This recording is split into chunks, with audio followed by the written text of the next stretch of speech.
ഉന്നത വിദ്യാഭ്യാസ മേഖലയിൽ യു.ഡി.എഫ് സർക്കാരുകൾ കൊണ്ടുവന്ന പുരോഗമനപരമായ എല്ലാ മാറ്റങ്ങളെയും അന്ധമായി എതിർക്കുകയും പിന്നീട് ആശ്ലേഷിക്കുകയും ചെയ്ത ചരിത്രമാണ് CPM-നുള്ളതെന്ന് KPCC president K Sudhakaran MP തുറന്നടിക്കുന്നു. CPM-ന്റെ അപരിഷ്കൃത നയങ്ങൾ മൂലം യുവജനങ്ങൾ വിദ്യാഭ്യാസത്തിനും തൊഴിലിനും വേണ്ടി കേരളത്തിൽ നിന്നും പലായനം ചെയ്യുമ്പോൾ സ്വകാര്യ സർവകലാശാല തുടങ്ങാനുള്ള തീരുമാനം വൈകിയുദിച്ച വിവേകമാണെന്നും സുധാകരൻ പറഞ്ഞു. കാലത്തിനനുസരിച്ചുള്ള മാറ്റം ഉൾക്കൊള്ളാൻ CPM എന്ന പിന്തിരിപ്പൻ പ്രസ്ഥാനത്തിന് വർഷങ്ങളാണ് വേണ്ടി വന്നത്.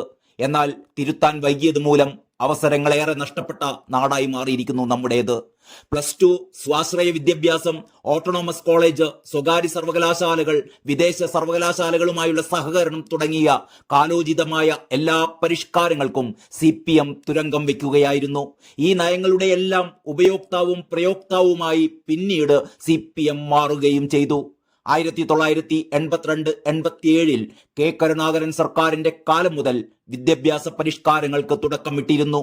ഇതിനായി ആ സർക്കാർ നിയോഗിച്ച മാൽക്കം S ആദിശേഷയ്യ കമ്മീഷന്റെ നിഗമനങ്ങളെ പാടെ തള്ളിക്കളയണമെന്നായിരുന്നു അന്ന് CPM-ന്റെ പ്രധാന ആവശ്യം.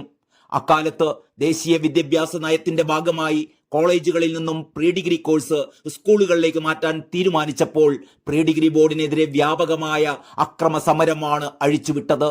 1996 EK നായനാർ സർക്കാർ പ്രീ ഡിഗ്രി ബോർഡ് നടപ്പിലാക്കുകയും ചെയ്തു.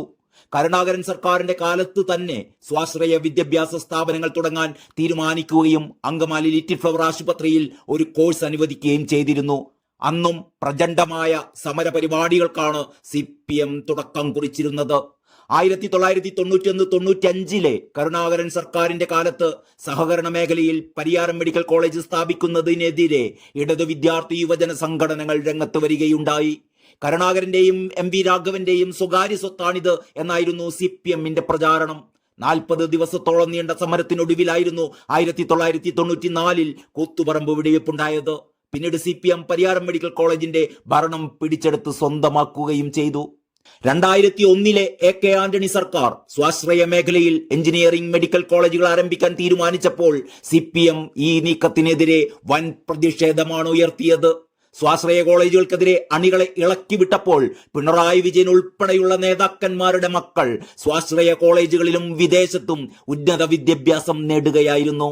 2006 VS അച്യുതാനന്ദൻ സർക്കാർ ഉദാരമായി സ്വാശ്രയ സ്ഥാപനങ്ങൾ അനുവദിക്കുകയും ചെയ്തു. ഉമ്മൻചാണ്ടി സർക്കാരിന്റെ കാലത്ത് 2014 കോവളത്ത് നടന്ന ആഗോള വിദ്യാഭ്യാസ സംഗമത്തെ എതിർത്ത SFI-ക്കാർ ഉന്നത വിദ്യാഭ്യാസ കൗൺസിൽ ചെയർമാനായിരുന്ന TP ശ്രീനിവാസിന്റെ കർണം മടിച്ചു പുകച്ചു. CPM-ന്റെ പിന്തിരിപ്പൻ നയങ്ങൾ മൂലം തലമുറകൾക്കാണ് ഇവിടെ കനത്ത നഷ്ടം സംഭവിച്ചതെന്ന് സുധാകരൻ ചൂണ്ടിക്കാട്ടി.